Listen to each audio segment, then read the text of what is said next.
जय श्री ओम नमः सिद्धेभ्यः। जय श्री ओम नमः सिद्धेभ्यः।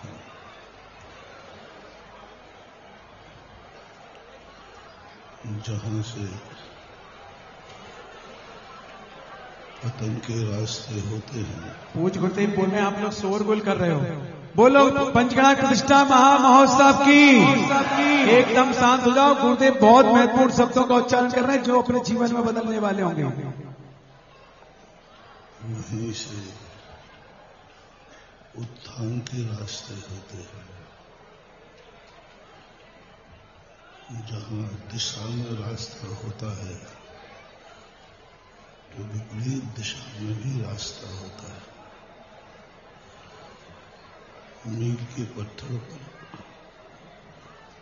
दोनों तरफ के रास्ते लिखे रहते हैं। इसी प्रकार इस संसार के पन्ने पर दोनों नक्शे बने हुए हैं। फैसला हमें करना है कि हमारी दिशा क्या हो,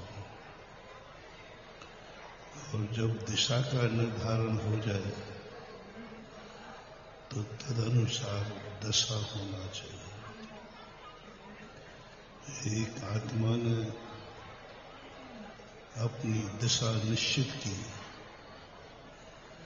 अपनी दिशा के संबंध में निर्णय लिया कि हमारी यह दिशा होना चाहिए, तो फिर उन्होंने अपनी दशा का परिवर्तन किया। दिशा हमें तय करना है, दशा हमारी कैसी हो ये हमें गुरु बताएंगे। दिशा तो तुम्हें खुद तय करना पड़ेगी कि तुम्हें जाना कहाँ है, और फिर इस दिशा को जाने के लिए क्या क्या तैयारी करना पड़ती है, वह सब जिनवाणी बताएगी। भगवान भवांतरों से अपनी दिशा तय करते हुए अपनी दशा को उन्होंने संसार की दशा को छोड़कर परमार्थ की दशा अपनाई। परम निर्ग्रंथ निद्रा धारण की, समस्त प्रकार के परिसर उपसर्गों को स्वीकार किया। जो मार्ग सच्चा था, जैन दर्शन का मार्ग कभी वीआईपी नहीं होता। जैन दर्शन का मार्ग एक ही है। जैन दर्शन ने कहा मोक्ष में जाने के अलग अलग रास्ते नहीं हैं, मोक्ष जाने का एक ही रास्ता है। जैसे स्टेशन तक आने के रास्ते अनेक हो सकते हैं, लेकिन स्टेशन के बाद शिखर जी का रास्ता तो एक ही है। इसी प्रकार संसार में आने के जाने के रास्ते अनेक हैं, लेकिन मोक्ष जाने का रास्ता एक ही है, और दशा भी एक ही है और दिशा भी एक ही है। तीर्थंकरों को भी वही दशा स्वीकार करना पड़ी। जिस बिना नहीं जिनराज सीजे, तू लो जग कीच में। जिनेंद्र भगवान को भी इस दशा को प्राप्त करना पड़ा। 1000 वर्ष तक निरंतर इस परम दिगंबर मुद्रा में लीन होकर अपनी उस प्रक्रिया को 1000 वर्ष लग चुके हैं। तीर्थंकर जैसी आत्मा को 1000 वर्ष लगे अपने मन वचन काया की चंचलता को रोकने के लिए, तो हिसाब लगाओ हमारे और तुम्हारों का क्या हाल होगा। 1000 वर्ष के बाद लगभग 1 लाख पूर्व तक सारे जगत को कल्याण करने वाली वाणी का उपदेश दिया। लेकिन संसार में व्यक्ति कर्म की कठपुतली होता है और संसार की जब तक कठपुतली है तब तक सुख नहीं। ये कर्म पता नहीं क्या क्या कराता है, हम करना नहीं चाहते तो भी करा लेता है। तीर्थंकरों से भी करा लिया इस कर्म ने। कर्म ने कहा लेकिन कितना भी बंधन डालने वाला कोई व्यक्ति हो तो अंत में उपादान की जीत होती है, निमित्त सदा हारता है। आज तक कभी महान आत्माओं को निमित्त जीत नहीं पाया, परेशान तो किया है। भगवान ने अपना उपादान इतना मजबूत कर लिया, इतना मजबूत कर लिया कि अब सारे निमित्त जो थे वे सब पराजित हो गए।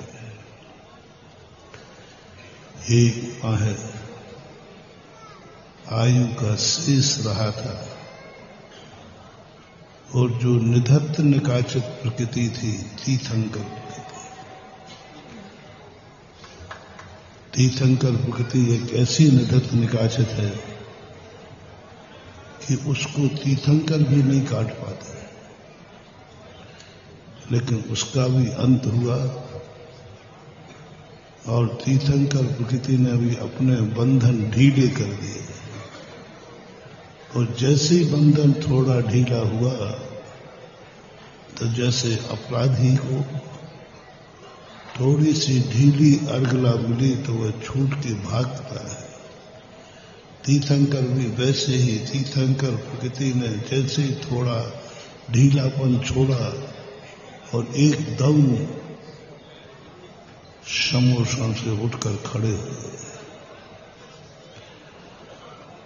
एकाएक कोई बिना संकेत के, बिना कोई, सब लोग भयभीत हो जाते हैं।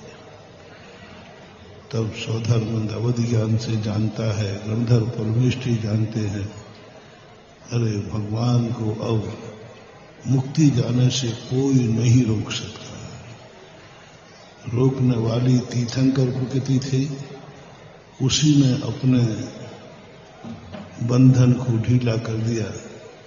अतः अब भगवान को जाने देना चाहिए, उनका पीछा नहीं करना चाहिए, उनको बीच में नहीं रोकना चाहिए, उनकी गति में अंतराय नहीं पड़ना चाहिए। परिणाम स्वरूप कोई भी भगवान के पीछे नहीं गया। लाखों लाखों वर्षों तक उनके पीछे जनता दौड़ती थी, लेकिन अब नहीं, अब भगवान को जाने। साधुओं से तुम अपना काम लिया करो, लेकिन साधुओं को भी अपना काम करने दिया करो। तुम अपने काम करो, साधु से आशीर्वाद लो, सब लो, लेकिन जब साधु अपने में जावे तब साधु को कुछ अपना काम भी करने दो। तुम्हारे लिए साधु समय देता है, लेकिन जब साधु अपने लिए समय देता है तो आप लोगों को सहयोग करना चाहिए कि महाराज के सामयिक का समय है, प्रतिक्रमण का समय है, उस समय साधु को अपना काम करने दो। जितना साधु अपना काम करेगा उतने ही जल्दी तुम्हारा काम उतने ही जल्दी होगा। तुम हमें अपना काम नहीं करने दोगे तो तुम्हारा काम भी होने वाला नहीं है, क्योंकि तुम्हारे काम करने की ताकत तो हमें जब ही आएगी जब हम अपना खुद का काम करेंगे। तुम बताओ।